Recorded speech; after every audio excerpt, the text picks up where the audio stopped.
Welcome back. If you're new, you can have me scuttling around inside your skull by subscribing. Click the bell notification and you won't miss anything. To ensure that you get the best and most immersive creepy experience with this horror story, please wear headphones or turn up the volume.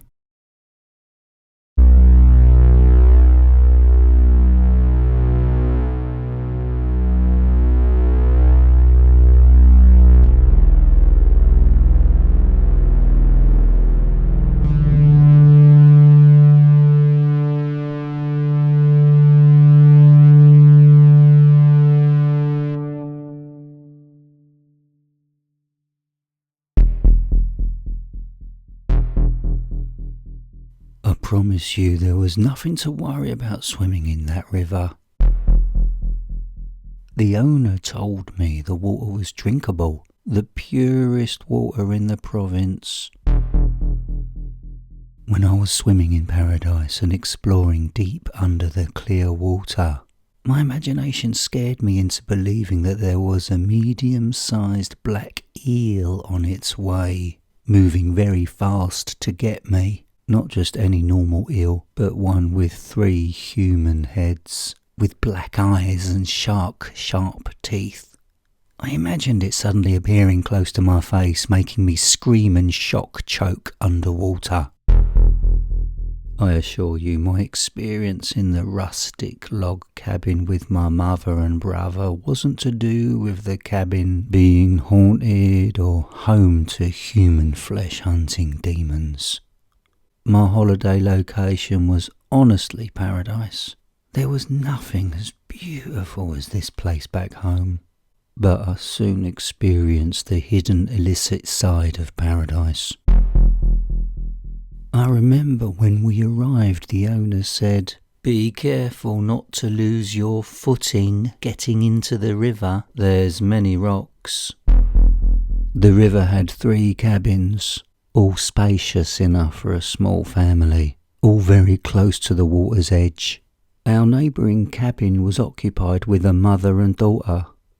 I remember the cabin furniture looked very expensive, comfortable leather.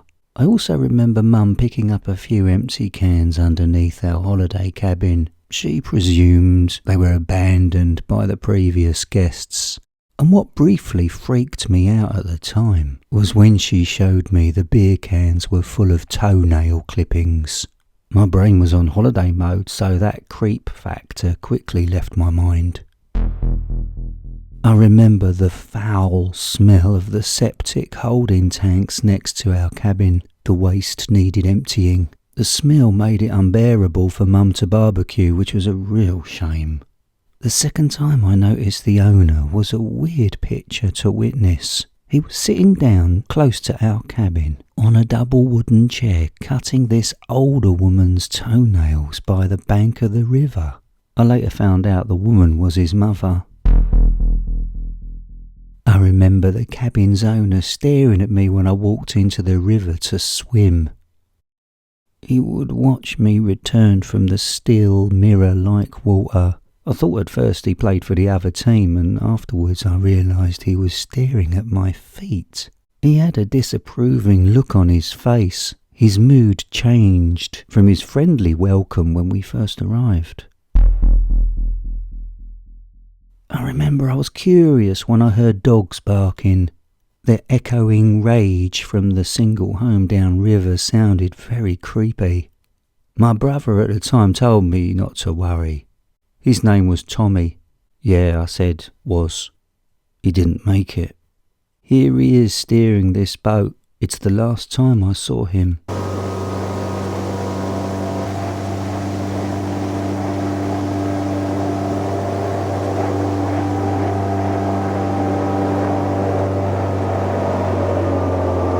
After filming my brother here, he never returned. The hired boat and the daughter staying in the second holiday cabin returned, but not my brother.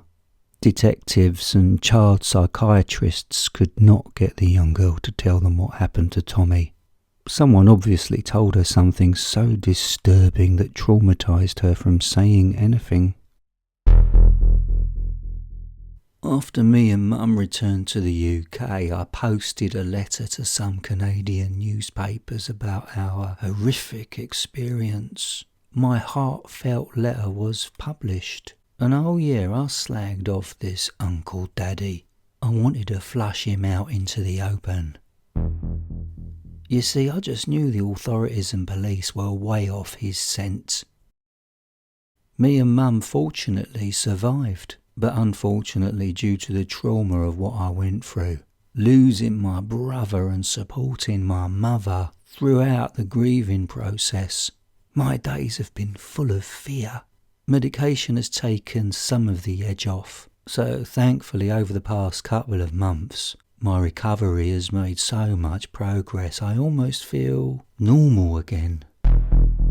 Back home in the UK, I thought about returning to Canada to find out the truth about what happened to my brother. My suspicion, my intuition was focused on that owner. I knew he was damaged and guilty. I could never return to Canada because I'd be in danger and never return. About 2 years after my brother disappeared, I received a handwritten letter to my home address which said, "Return to your cabin, have all your questions answered, don't tell anyone or I'll hunt you down and remove your legs and arms without any anaesthetic."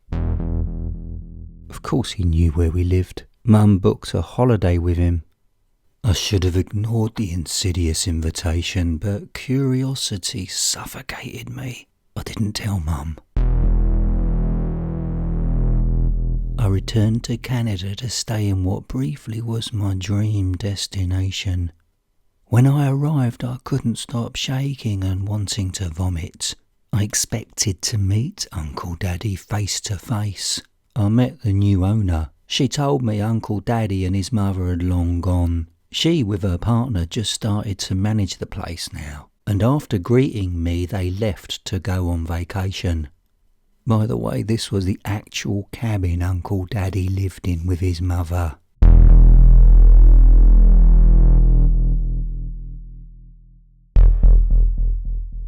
The swimming warning sign is still in place. When I entered the cabin I stayed in, I rushed into its toilet to vomit. I then took my luggage into the bedroom. There was an envelope on one of the pillows. The handwritten note folded inside said, "Look under the rocks." Rocks? What rocks? Then all became clear. I remembered the rocks were in the shallow part of the river. I walked outside, there was no wind. Then I walked into the warm, mirror-like water and started to look down, moving the rocks around to find what, I don't know. After a couple of minutes by one of the larger rocks, I picked up a size 10 Adidas trainer which I recognised. When I opened the sock, there was a man's severed right foot inside. I knew it was my brother's foot. Uncle Daddy's welcome return gift. My gut reaction wasn't dramatic or angry. I'm sure all the medication I was on dampened my shock and fear. I knew Uncle Daddy was actually watching me. When I returned to the cabin, I had to lie down, upset, shocked and physically exhausted from the long flight and from the recent disturbing find.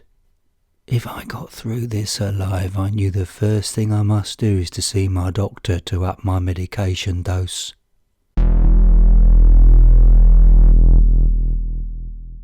I slept like the dead. I woke up around 11 a.m. the following day. To my right on the double bed was a newspaper. I never read newspapers, and then my brain woke up. Uncle Daddy had visited during the night and left it for me. I read the front page that revealed 19 severed feet had been found across a wide area. Forensics reported the feet were probably severed from bridge jump suicides or drowning because ankles are weak, so feet can decay and become detached in the water. This strange and shocking news never reached UK shores. Uncle Daddy wanted me to know this was his work. And then I remembered being freaked out by the beer cans Mum found, full of toenails. Oh my God, the horror was happening way back when I was staying here before. On the second day, trying to second guess Uncle Daddy's next move, I needed to drop by to the local store to get some food. It was going to take me 45 minutes to an hour as the store was far away. On my return, another newspaper was left, on the floor this time, waiting for me as soon as I walked into the cabin. The main news story was about a couple who lived in the house located close by. Downriver, they both suddenly disappeared. And then I remembered the dogs barking downriver from the single house, which I thought at the time was a bit odd, and it was the same house where the wife and man lived. Their horrific end happened when I was staying at this rustic cabin so long ago. The dogs were distressed, barking for help or fury towards Uncle Daddy. Uncle Daddy continued to share his terrifying, twisted achievements with me. He left a note suggesting I take a closer look at the cabin's leather furniture. I searched around and couldn't find anything, but something was wrong. I couldn't figure it out. I needed time out and made a cup of tea. And when I opened the refrigerator for milk, I slowly slumped to the floor in shock. There was a severed man's head. Thankfully, it wasn't Tommy. I noticed from the eye sockets down, all his skin was untouched, but at the top of his head, all skin and hair had been carefully removed. I solved the puzzle. There was nothing to be found inside the cabin's furniture. The furniture was upholstered with human skin, not leather. Later, another foreboding note was found on the cabin's toilet seat. It instructed me to investigate something that was going to be beyond disgusting. I managed to get some protective gear, and then I had to examine the septic holding tank, and my worst expectation came true. I counted 7 bodies sliced up so they would fit inside the septic tank, all with their feet missing. That smell years ago was not because the septic holding tank needed emptying due to human waste. It was the smell of Uncle Daddy's butchered innocent victims' body parts. During this second visit, the notes and newspaper articles from Uncle Daddy stopped. There was nothing else. The jigsaw pieces of that vacation have all gelled together. I know everything now. Rewinding to the night after the day my brother mysteriously disappeared, I returned with Mum to the cabin from the police station. Mum was waiting in the car while I started my own private check-in game, making sure me and Mum were safe. You see, it was too late for me and Mum to leave the riverside cabin.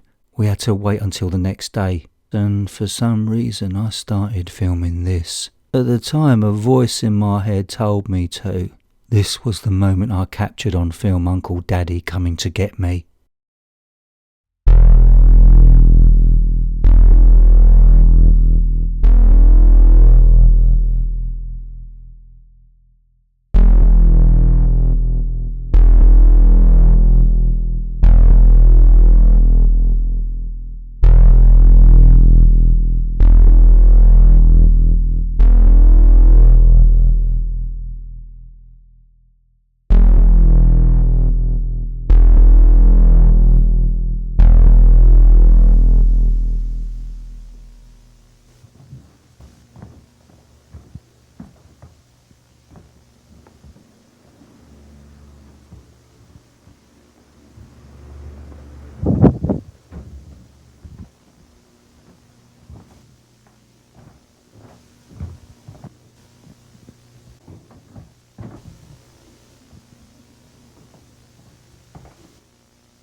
He shouted at me.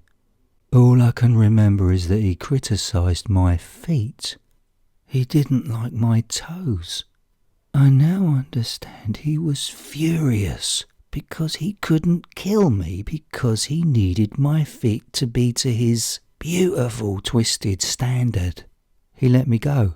And what's bothering me now while I'm still in this cabin is that he has not been caught. He is still out there. Oh no. Oh my God. My spine has just froze. I just remembered Uncle Daddy's first chilling words to me when we arrived for a perfect vacation. Careful not to lose your footing getting into the river. I still can see his dead eyes. I don't believe the man has a soul. I want to warn others, but no one will believe me. Why should they? If I were them, I wouldn't. I know they believe it's just my twisted imagination. It's morning time now, and I left my video camera filming during the night in the hope to catch Uncle Daddy sneaking about. After watching what happened during the night, I need to get out of this place. Here's the footage of what I captured.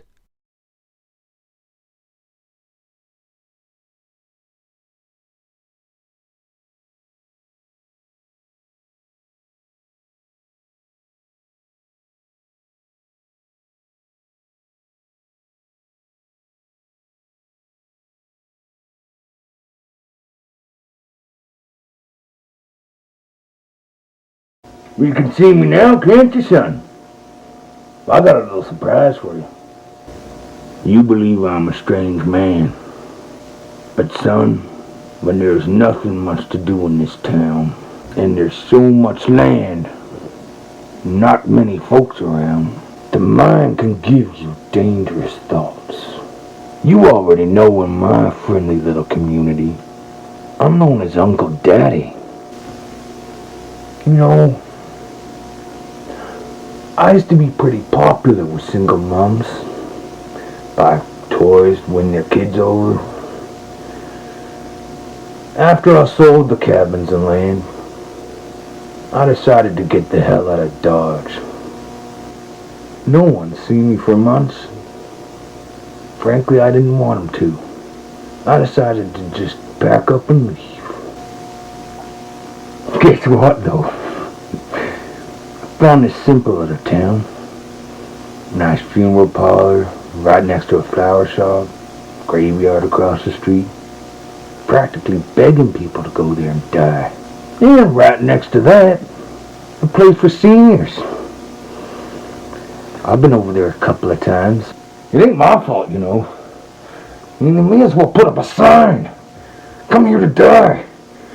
You chum the waters, eventually sharks are gonna come.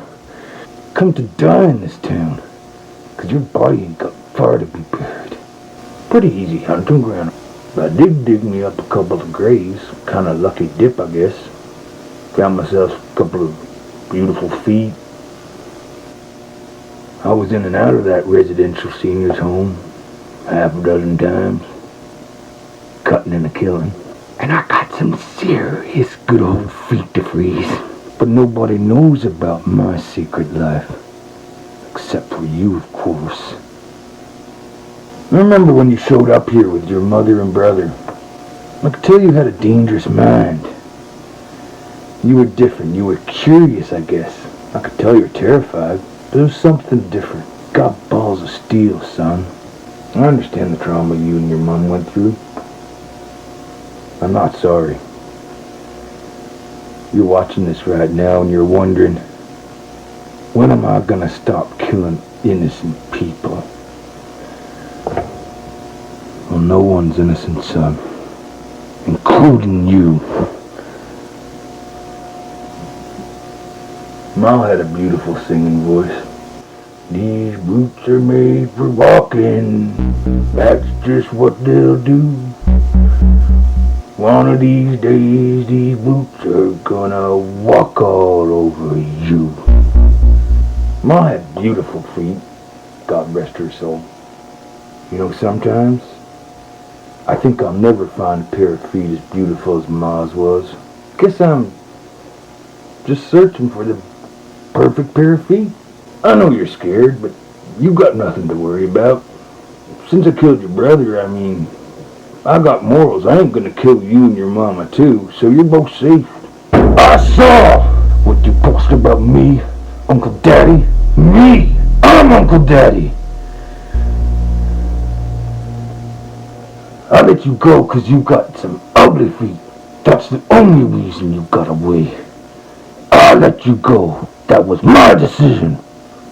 I'll tell you something dark and disturbing. 24 days after they buried my mama, I went back and dug her up. I dug deep down. Took me forever. When I opened up my dear old mum's box of rest, I sawed off her feet. I just missed them too much. How crazy is that? I look at them every day. My freezer keeps Mama's feet good as living. I've seen your little horror videos. All your fans. You stealing my thunder. But no FBI is gonna believe you, son. You know why? 'Cause they got bigger fish to fry. I'm gonna keep killing until I find feet as pretty as my mama's. I'm gonna do my slicing work without killing them first. Watching people beg me to stop because the pain is unbearable brings out the bully in me. Only trouble, they tend to faint far too soon. Their bodies shut down. But I want your horror audience to send pictures to you of their feet. And the prettiest feet? That could help my freaky addiction. Maybe it will stop me from doing what I do. Chop, chop, chop off your feet. So send in your pictures, and I'll work on my disappointing attitude and keep it visual instead of physical. I ain't got nothing else to say, so I ain't talking anymore.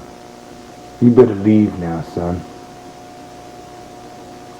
'Cause your feet are looking fine.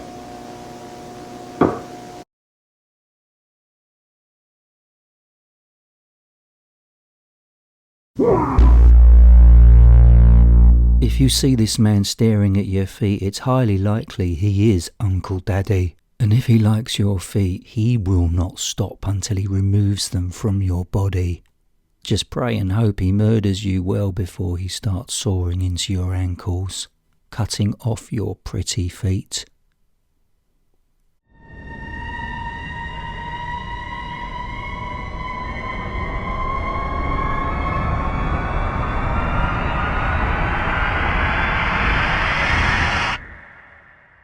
If you enjoy listening to my voice, watch another video right now. And remember to subscribe. Leave me a comment. I'd love to know your thoughts. And one of you listening right now is going to have me knock on your window in 4, 3, 2,